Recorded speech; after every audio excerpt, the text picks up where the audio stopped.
Meus irmãos, vamos abrir nossa Bíblia em Atos dos Apóstolos, capítulo 3. Atos dos Apóstolos, capítulo 3.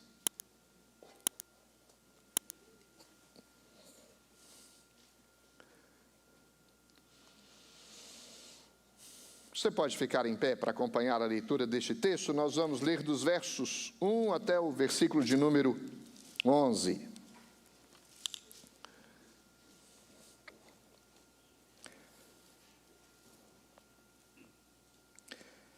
Atos 3, versos 1 a 11. Pedro e João subiam ao templo para a oração da hora nona. Era levado um homem coxo de nascença, o qual punham diariamente à porta do templo, chamada Formosa, para pedir esmola aos que entravam. Vendo ele a Pedro e João, que iam entrar no templo, implorava que lhe desse uma esmola. Pedro, fitando juntamente com João, disse: olha para nós. Ele os olhava atentamente, esperando receber alguma coisa. Pedro, porém, lhe disse: não possuo nem prata, nem ouro, mas o que tenho, isso te dou, em nome de Jesus Cristo, Nazareno, anda. E tomando pela mão direita, o levantou, imediatamente os seus pés e tornozelos se firmaram. De um salto se pôs em pé, passou a andar e entrou com eles no templo, saltando e louvando a Deus. Viu todo o povo a andar e a louvar a Deus. E reconheceram ser ele o mesmo que esmolava sentado à porta formosa do templo. E se encheram de admiração e assombro por isso que lhe acontecera. Apegando-se ele a Pedro e a João, todo o povo correu atônito para junto deles no pórtico chamado Salomão. Podeis assentar e que Deus fale ao nosso coração com a sua palavra. Este é o relato de um milagre logo depois do Pentecostes. Em nome de Jesus, impossíveis acontecem, meus irmãos, e com um propósito principal de revelar o poder e a glória de Jesus. Nós, como igreja, somos usados por Deus para proclamar as virtudes do Senhor neste mundo onde nós estamos. Deus trabalha neste mundo através da igreja, através de mim e através de você. Nós somos instrumentos nas mãos de Deus. Ele não envia anjos, ele envia a mim e a você. Os anjos anelaram perscrutar porque Deus faz dessa forma. Em outras palavras, quiseram entender porque pessoas como nós, seres humanos, têm uma tarefa tão nobre, tão sublime de proclamar as verdades do Senhor. Somos nós que somos enviados. Não experimentamos a conversão, recebemos a salvação, somos transformados pelo Senhor para não fazer nada. Nós somos chamados para a salvação e Deus nos envia, Deus nos usa. Enquanto estivermos neste mundo, haverá para a igreja uma obra para fazer. E nós precisamos ter discernimento. Ele nos envia porque as pessoas precisam de ajuda, precisam de encorajamento, precisam de assistência. As pessoas estão necessitadas, dependentes, há deficiências por todos os lados, física, há deficiências econômicas, monetárias, mas principalmente há deficiências espirituais. As pessoas precisam de ajuda. E a igreja é o instrumento de Deus para levar até estas pessoas a palavra do Senhor, a palavra de Jesus. É o Senhor quem nos envia. Deus trabalha através de nós para que o seu nome seja glorificado. Por que é importante dizer isso? Porque estamos diante de uma passagem que revela um milagre. E nós somos tendenciosos em admirar o milagre pelo milagre. Na verdade, há muitas pessoas em busca somente de milagres. Mas você vai observar que, ainda que o milagre tenha acontecido, alguém experimentou a manifestação do poder de Jesus sobre a vida dele, mas houve um propósito maior de conduzir os apóstolos a continuarem pregando o Evangelho de Cristo Jesus transformador. O texto que antecede esta passagem é o capítulo 2. O capítulo 2 fala sobre o Pentecostes, a descida do Espírito Santo. O Espírito Santo se manifestou sobre o povo. Eles falaram em línguas, como fogo apareceu sobre a cabeça deles. Algo extraordinário estava acontecendo. Foram movidos, transformados pelo poder do Espírito Santo. Mas a vida continua. Você já observou que às vezes vamos para alguma conferência da fé reformada, ou então um retiro espiritual, e que coisa gostosa são esses dias. A gente experimenta o mover de Deus, o agir de Deus, Deus aviva, Deus santifica, transforma, as coisas acontecem de uma maneira muito intensa, muitas pessoas envolvidas, a igreja enche, mas a vida continua. Depois do Pentecostes, houve dificuldade para os apóstolos continuarem fazendo a obra do Senhor. Houve perseguição, houve lutas, provações, e assim é a igreja neste mundo. Nós experimentamos a graça da salvação, mas nós continuamos na nossa jornada de fé, como peregrinos neste mundo, temos que proclamar as verdades de Deus e sermos sustentados pelo Senhor e confiarmos que Deus estará conosco em cada obstáculo, em cada dificuldade. O que eu quero encorajar você nesta noite é olhar para o texto e perguntar: qual é a minha missão? Por que é que eu estou neste mundo e para que eu estou neste mundo? E nós vamos ver que é para sermos usados como instrumentos de Deus, como instrumentos do Senhor. Nessa passagem nós aprendemos uma verdade sobre os nossos ministérios. As melhores oportunidades para fazer o trabalho de Deus, muitas vezes, eles são surpresas não planejadas. Você já observou que às vezes nós vivemos no dia a dia e Deus coloca diante de nós alguma situação? E naquela situação Deus quer nos usar. Por isso que temos que estar sintonizados com o Senhor, em comunhão com o Senhor, porque nestas oportunidades Deus vai manifestar o seu poder. Como foi a experiência de Pedro e João. E nós vamos ver alguns detalhes dessa experiência de Pedro e João. Eles não estavam indo para o templo planejados em curar um mendigo, um coxo. E, por outro lado, o mendigo não estava indo para a porta do templo chamada Formosa, planejado para ser curado por Pedro e João. Ele estava ali para pedir esmolas. A título de sobrevivência, era alguém deficiente, necessitado, tinha suas limitações. Melhor lugar para estar é na porta que dava para o templo, que entrava para o pórtico de Salomão. E não é qualquer porta, é a melhor porta, é a Formosa. É que tinha toda a suntuosidade, e é por onde mais pessoas passavam. E ali ele se encontrava para pedir esmola. Nada planejado pelos homens, mas planejado por Deus. Sua vida não é conduzida pelas circunstâncias, a sua vida é conduzida pelo Espírito Santo de Deus, e como servos de Deus, como filhos de Deus, nós temos que ter discernimento das coisas espirituais ao nosso redor, nos colocar à disposição do Senhor e dizer: Senhor, usa-nos como instrumentos para levar paz, contentamento, encorajamento e levar Jesus às pessoas, para que elas experimentem a graça da salvação.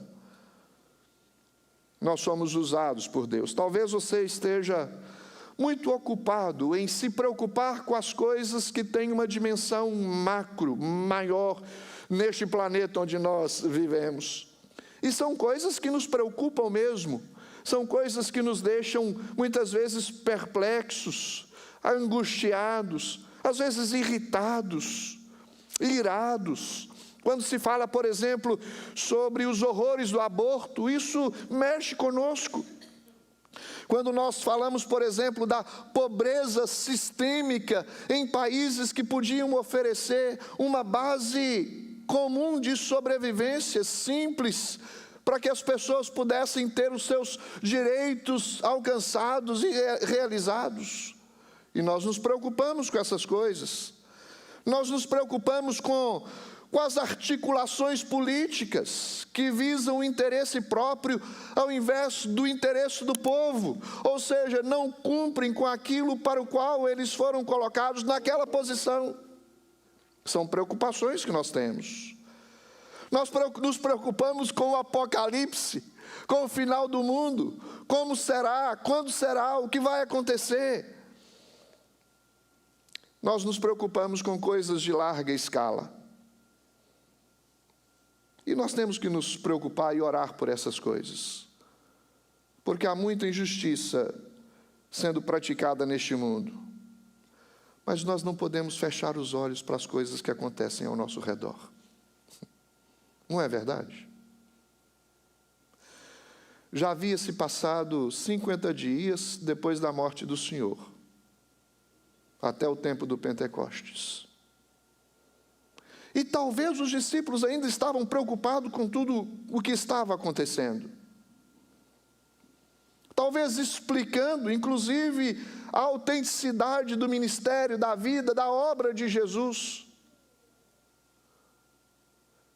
Jesus ressuscitou, apareceu aos discípulos e lhes incumbiu de continuar a fazer a tão grande obra de proclamação da obra de Jesus, do Evangelho. Mas eles enfrentariam dificuldades e precisavam também estender os seus olhos ao seu redor e dizer: eu sou um instrumento nas mãos de Deus para ajudar pessoas em necessidade. Com que é que eu tenho me preocupado? Eu não posso fechar os olhos com as coisas que estão passando ao meu redor. A igreja sofreu perseguição, a igreja se afastou muitas vezes do Senhor, princípios morais básicos estavam sendo deixados de serem praticados, falsas profecias, falsos mestres, falsos ensinos, e eles tinham que combater tudo isso e enfrentar tudo isso. Inclusive, depois deste milagre, Pedro teve que se apresentar diante das autoridades da época para explicar o que aconteceu. E o fato, a prova, o teste apontava por si, o realizado apontava por si só de que era algo extraordinário realizado em nome do Senhor Jesus. Porque os milagres tinham esse objetivo: atestar a autoridade e o poder de Jesus. Os milagres que os discípulos foram instrumentos para proferir também atestaram a autoridade e o poder de Jesus. Porque em nenhum momento eles faziam essas coisas em seu próprio nome, mas em nome de Jesus. A igreja cresceu, a perseguição surgiu e os discípulos continuaram a sua jornada fielmente. A igreja ao redor do mundo tem crescido, as coisas estão aí diante de nós para serem enfrentadas, mas eu quero encorajar você a confiar no poder do nome de Jesus.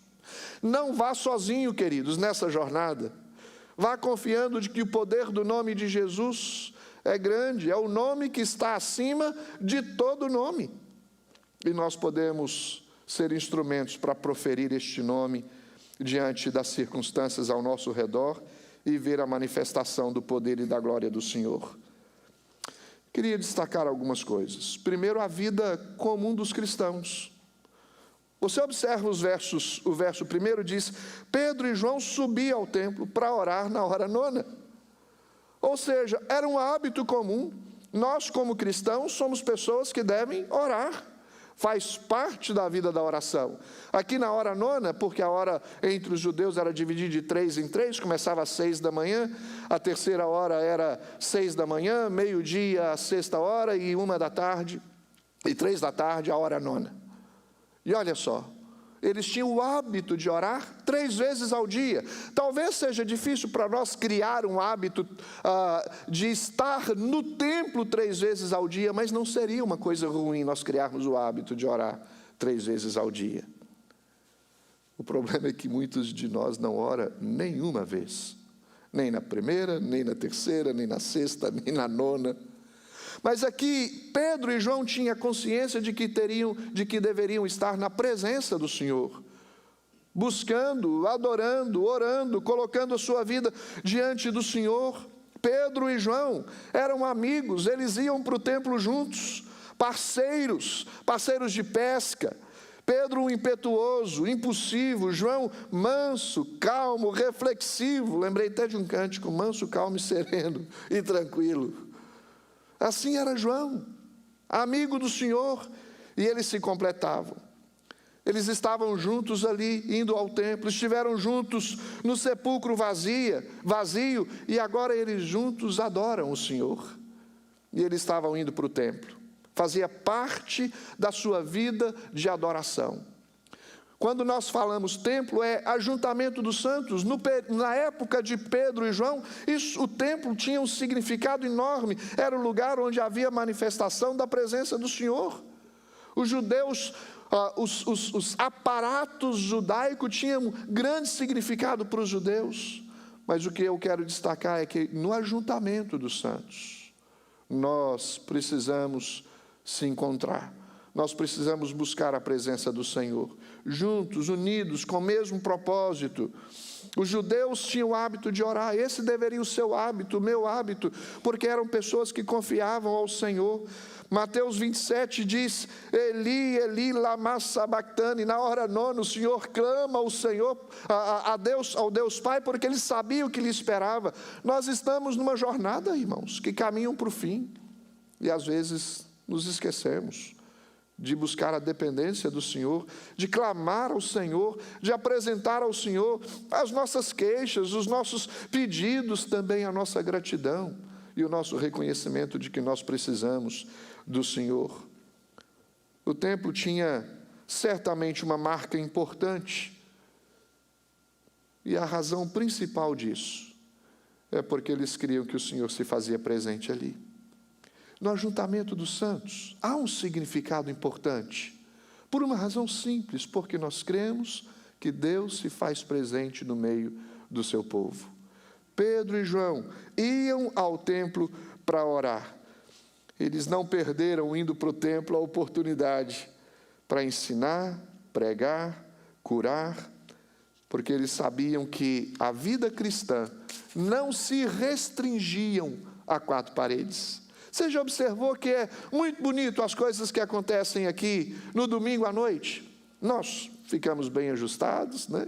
Passamos um perfuminho, nos ajeitamos nosso cabelinho, alguns passam um gelzinho, vêm para a igreja, todos nós nos relacionamos uns com os outros, as restaurações acontecem no estacionamento e vem todo mundo rindo para a igreja, desce do carro, está tudo certinho, bonitinho. Mas a vida cristã não se restringe a quatro paredes. Nós precisamos sair daqui movidos pelo Espírito Santo de Deus para cumprir aquilo que Deus nos confiou. E Deus pode, assim como através de Pedro e João Jesus realizou um extraordinário milagre, Ele pode fazer isso através de mim e de você, ajudando as pessoas ao nosso redor. Em nome de Jesus o Nazareno, a igreja pode fazer muito mais do que pensa. Em nome de Jesus, a igreja pode fazer muito mais do que pensa. Seja generoso oferecendo aos outros o que Jesus lhe deu para dar. Por que Pedro e João deram? Por quê? Receberam. Receberam graça. Receberam unção, capacitação dos céus, uma vida nova. Eles foram treinados, moldados, habilitados pelo Senhor, e o que eles receberam, eles deram. Por que alguns não têm para dar? Porque não receberam. Sempre haverá pessoas à nossa volta para serem ajudadas. Olha o verso de número 2 e 3. Era levado um homem coxo de nascença, o qual punha diariamente à porta do templo, chamada Formosa, para pedir esmola aos que entravam. Vendo ele a Pedro e João que iam entrar no templo, implorava que lhe dessem uma esmola. Ele era coxo de nascença, ou seja, desde o nascimento ele não andava. Essa era a vida dele. No capítulo 4, verso 22, diz que ele já tinha 40 anos. Por 40 anos ele não andava, precisava ser levado, tinha que ser carregado. É bem impossível que este homem tinha uma rotina diária para ser levado à porta do templo. Talvez a sua família era quem o levava, é bem mais provável que seja isso, né? Que a sua família o levava para a porta do templo para buscar a sua sobrevivência. Este coxo tinha necessidades enormes, era desprezado, possivelmente acusado de pecado, porque este era o conceito que os judeus tinham: se alguém passa alguma dificuldade é porque está em pecado. Estava sendo carregado para a porta do templo, no mesmo instante que Pedro e João estavam subindo ao templo para orar. Nada do que acontece na nossa vida é por acaso. Você crê nisso? Não é por acaso. As coisas, as circunstâncias que acontecem ao nosso redor não são fruto do acaso. Deus está no controle de cada situação da nossa vida. Este homem foi deixado na porta formosa, na porta, não era uma porta qualquer. Há um historiador que diz que levava-se 20 homens para fechar o portão por causa do seu peso. Era uma enorme porta, adornada com bronze, possivelmente prata, ouro, ou seja, uma porta bonita. Era o portão que se destacava, e era para ali que este homem ia pedir esmolas. O verso 4 diz: Pedro, fitando juntamente com João, disse: olha para nós. É interessante porque ele foi para a frente da porta formosa, mas de que lado ele se encontrava? Do lado de dentro ou do lado de fora do templo? Do lado de fora. Tem muita gente que só chega na porta, mas o Senhor transforma para que entre para dentro. E nós precisamos ter o discernimento que, assim como um dia o Senhor nos trouxe para dentro, Ele pode nos usar para conduzir oportunidades, para que outros também possam entrar e estar na presença do Senhor. E este é o propósito da igreja: ser usada para levar as pessoas a conhecerem o Senhor. Pedro e João disseram: olha para nós. É bem possível que esse mendigo estava na porta do templo, olhando para que direção? Para baixo. Por quê? Porque olhando para baixo, ele se escondia, uma atitude de humilhação, talvez de vergonha. E o Senhor leva Pedro e João para darem atenção para esse mendigo, enchendo os corações deles de compaixão.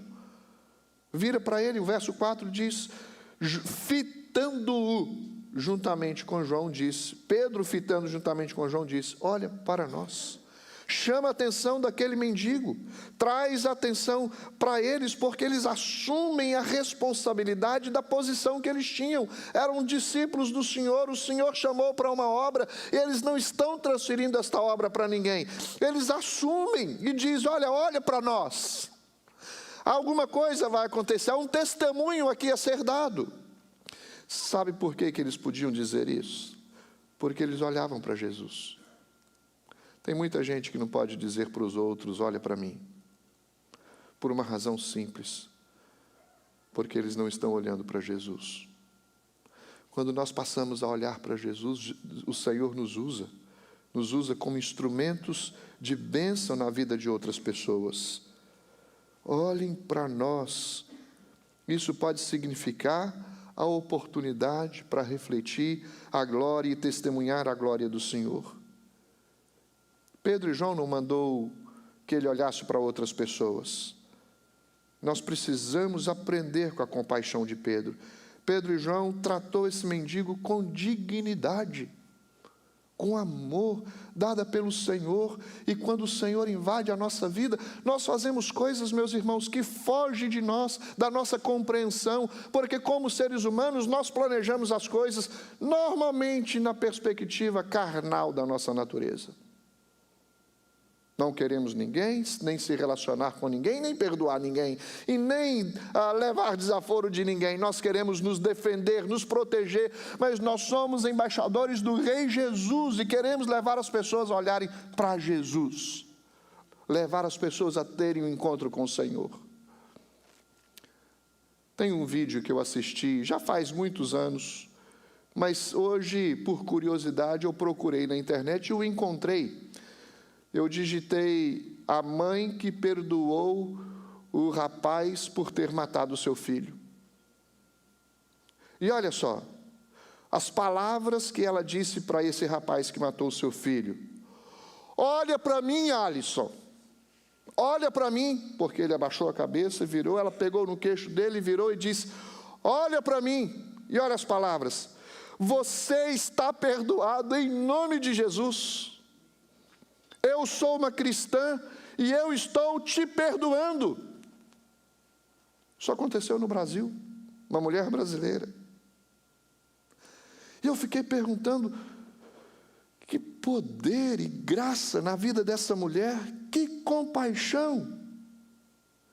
Ela disse: Deus não vai trazer de volta o meu filho, ele foi morto por você, mas Deus pode fazer de você um servo dele.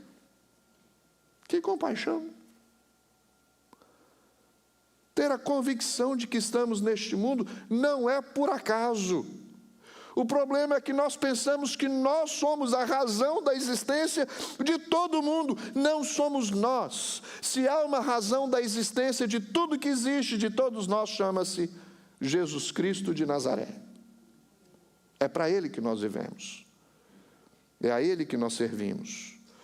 O coxo esperava que algo mais do que pequenas moedas talvez pudessem ser dadas quando os discípulos disseram: olha para nós, ou tivesse olhado para Pedro e João e ter imaginado no íntimo: agora sim eu vou receber uma grande oferta. Ele não tinha expectativa do que receberia. Ele podia ter uma vontade de receber uma grande esmola. Como muitos crentes hoje vêm para a igreja desejosos de receberem ajuda, esmolas, e esquecem de que podem ser eles os instrumentos através dos quais Deus vai suprir necessidades de outros. E às vezes nós vamos para receber uma determinada coisa e Deus nos dá muito mais daquilo que nós planejamos ou pensamos. Não é verdade, queridos? A nossa experiência de vida cristã supera aquilo que nós planejamos, porque Deus é quem sabe que planos Ele tem a seu respeito. Planos de paz e não de mal, para dar a cada um aquilo que nós desejamos no nosso coração, quando é essa vontade em conformidade com a vontade de Deus. Aquele mendigo certamente olhou para João, Pedro e João, que não tinha dinheiro e também não tinha prata, mas o que eles tinham, eles deram àquele mendigo. O verso 8 diz: Pedro, porém, lhe disse: não possuo, verso 6, desculpa, não possuo prata nem ouro, mas o que tenho, isso te dou, em nome de Jesus Cristo Nazareno, anda. E tomando-o pela mão direita, o levantou, imediatamente os seus pés e tornozelos se firmaram. De um salto se pôs em pé, passou a andar e entrou com eles no templo, saltando e louvando a Deus. Eu não tenho prata nem ouro. Essa foi a declaração de Pedro. A cabeça desse mendigo deve ter voltado para baixo imediatamente. Ele olhou para ele, mas eu não tenho prata, não tenho esmola para te dar. Aí ele, que pena. O que é que você espera, queridos, do Senhor? Você já voltou frustrado para casa porque foi em lugares espirituais buscar aquilo que você queria e recebeu aquilo que Deus queria para você, e você volta frustrado? Não faça isso. Nós podemos aprender muito com a história desse coxo. Ele não recebeu o que buscou, mas ele recebeu algo que superava em grande valor qualquer esmola ou de qualquer valor. ele recebeu a graça da salvação. E nós vamos ver como que ele reagiu a tudo isso. Nós, ao pregarmos o Evangelho de Cristo, nós temos que ser verdadeiros em apresentar o que esse Evangelho oferece. O que nós queremos? Bens, recursos, dinheiros, provisões materiais, ou a graça da vida, do perdão, a cura da alma, para nós e para aqueles a quem amamos e para aqueles que estão perdidos. Nós precisamos ser reintegrados como povo de Deus e como família de Deus. Pedro diz: eu não tenho prata nem ouro, mas o que eu tenho eu te dou. Em nome de Jesus Cristo de Nazaré, levanta e anda. Olha só, Jesus Cristo Nazareno, Jesus Salvador, Cristo o Messias, Nazareno da cidade de Nazaré. Talvez alguns podem dar um significado a isso dizendo o desprezado. Mas é em nome desse que foi desprezado que eu te digo, levanta e anda. Há uma história, a gente não sabe se é verdadeira ou não, mas é contada com frequência de que Tomás de Aquino visitou o Papa Inácio II enquanto este estava contando uma grande quantia de dinheiro. Aí ele disse para Tomás: você vê, Tomás, disse o Papa, a igreja não pode mais dizer não tenho prata e nem ouro. E Tomás de Aquino disse: é verdadeiro, Santo Pai. Eles também não podem dizer agora levanta-te e anda. Não tem ausência mais de prata e ouro, mas não podem também dizer levanta-te e anda. Invocar o nome de Jesus não é uma mágica. Tem muita gente pensando que dizer o nome de Jesus sem apropriação adequada, sem objetivo definido, sem uma fé verdadeira, sem uma razão que justifique, sem uma apresentação da compreensão do que isso significa na sua vida, vai acontecer alguma coisa. Há histórias bíblicas, por exemplo, os 7 filhos de um judeu chamado Cefas, Cefas quer dizer capaz de ler os pensamentos. Alguns mágicos, abra sua Bíblia em Atos capítulo 19.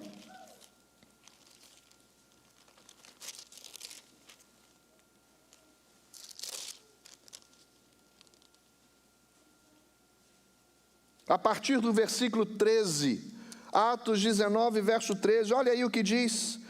E alguns judeus, exorcistas, ambulantes, tentaram invocar o nome do Senhor Jesus sobre possessos de espíritos malignos, dizendo: esconjuro-vos por Jesus a quem Paulo prega.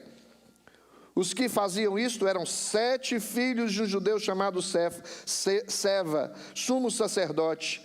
Mas o espírito maligno lhes respondeu: conheço a Jesus e sei quem é Paulo, mas vós, quem sois? Olha, queridos, nós precisamos levar mais a sério as coisas espirituais. Pedro não tinha dinheiro no bolso, mas ele sabia muito bem o que significava dizer em nome de Jesus o Nazareno. Ele era um discípulo do Senhor, assim como Pedro, Paulo, João, Tiago. Os discípulos foram usados por Deus. Deus tem levantado igrejas que proferem, que vivem com base no nome de Jesus, que cultuam em nome de Jesus, que adoram em nome de Jesus, que servem em nome de Jesus, que ajudam as pessoas em nome de Jesus, que marcha a sua caminhada de fé com base na confiança que tem no nome de Jesus. Deus toma a iniciativa de trazer as pessoas em necessidade até você, querido. E você deve ter a sabedoria e iniciativa de levar Jesus até as pessoas. Nós temos que pregar, e pregar a Jesus, entendendo as boas novas do Evangelho, transmiti-la a outros, porque não há mudança fora de Cristo. Devemos proclamar a mensagem que recebemos. Nós temos que dizer ao mundo quem Jesus é e para o que Ele veio. esta frase: não há mudança fora de Cristo. Devemos proclamar a mensagem que recebemos.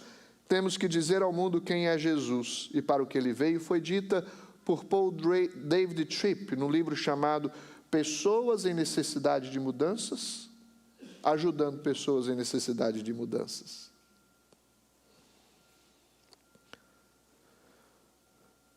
Eu não tenho prata nem ouro, mas o que eu tenho, isso te dou. Em nome de Jesus o Nazareno, levanta e anda. E o milagre aconteceu ali à vista, não só de Pedro e João, mas de todos que estavam ao seu redor. E qual foi a reação do mendigo?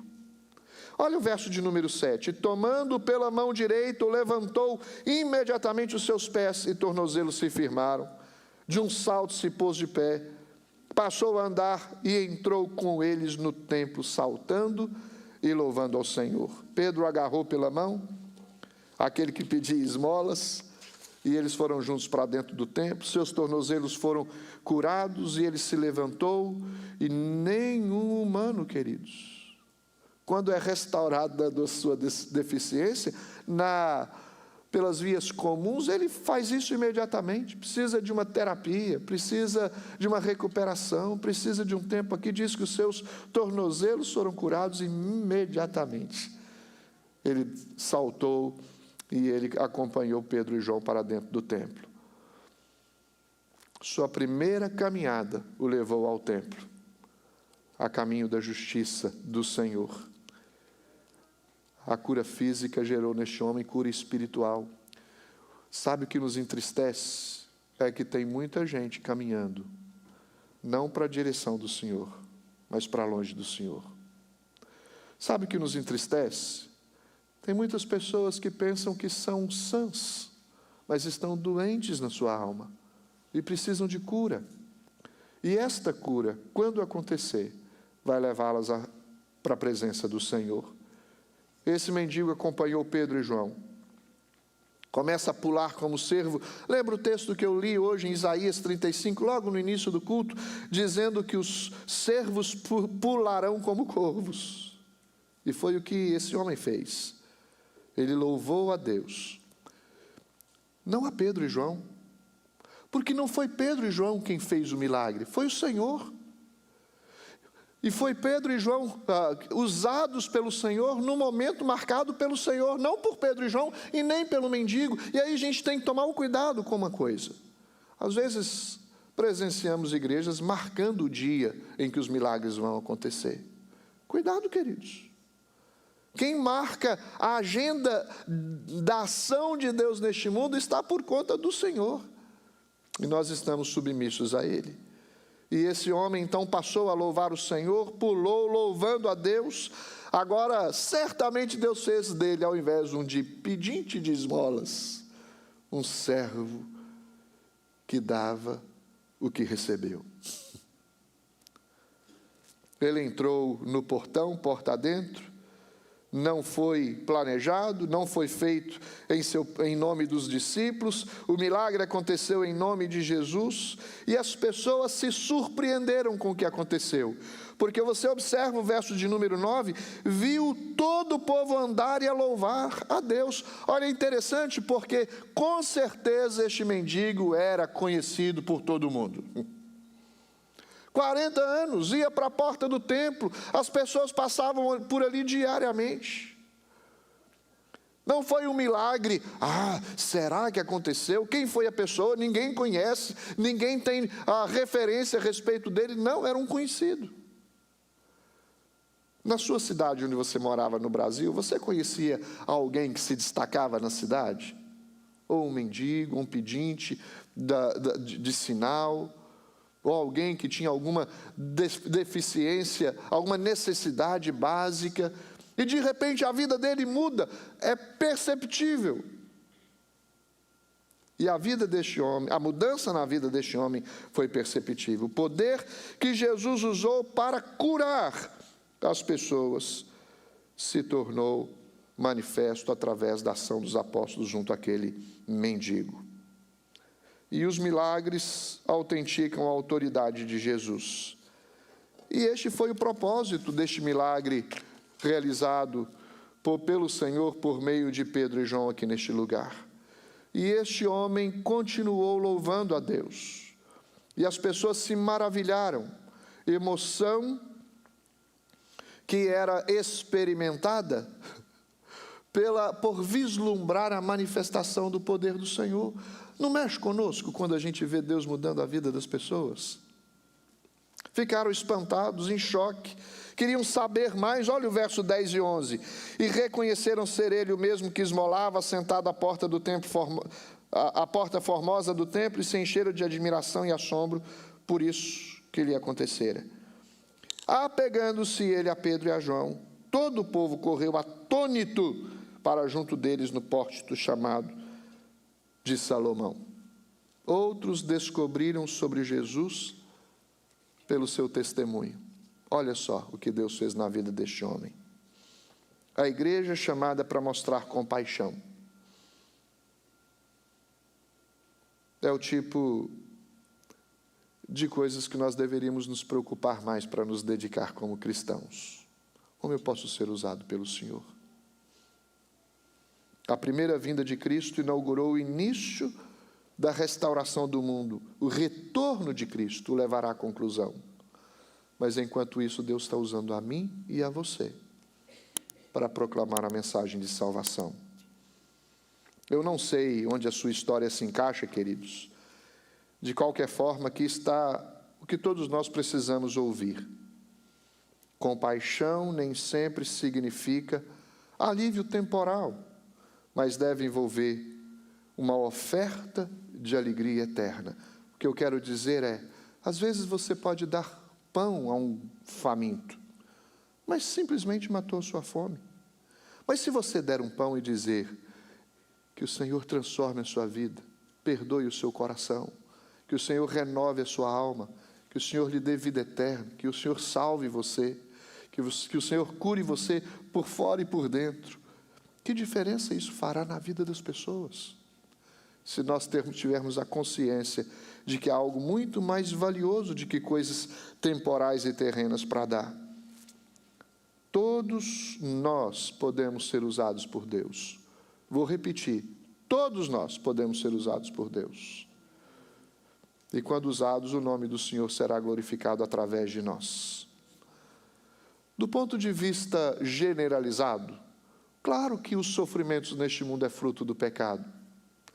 Mas olha só, é preciso lembrar que Jesus veio para perdoar os pecadores.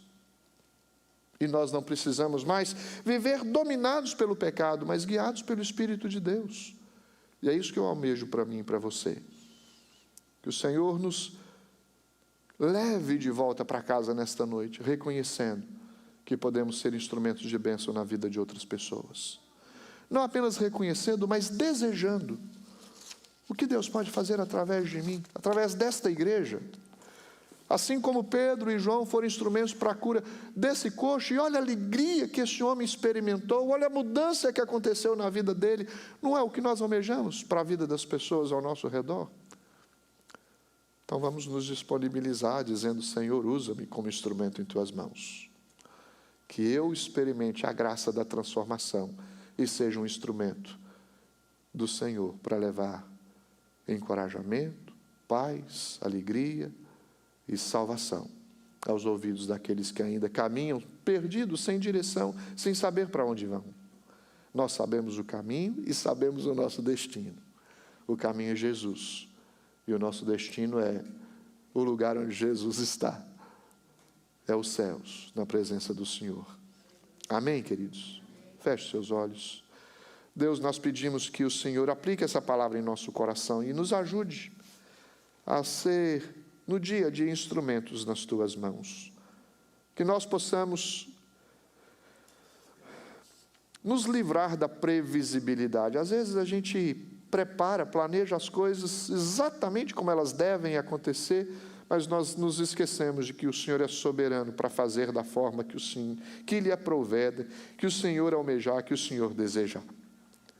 Usa-nos, Deus. Usa-nos como instrumentos em tuas mãos. Que nós possamos ser instrumentos para levar as pessoas a encontrarem com o Senhor, terem a paz que vem do Senhor e a alegria que vem do Senhor. Te oramos em nome de Jesus. Amém.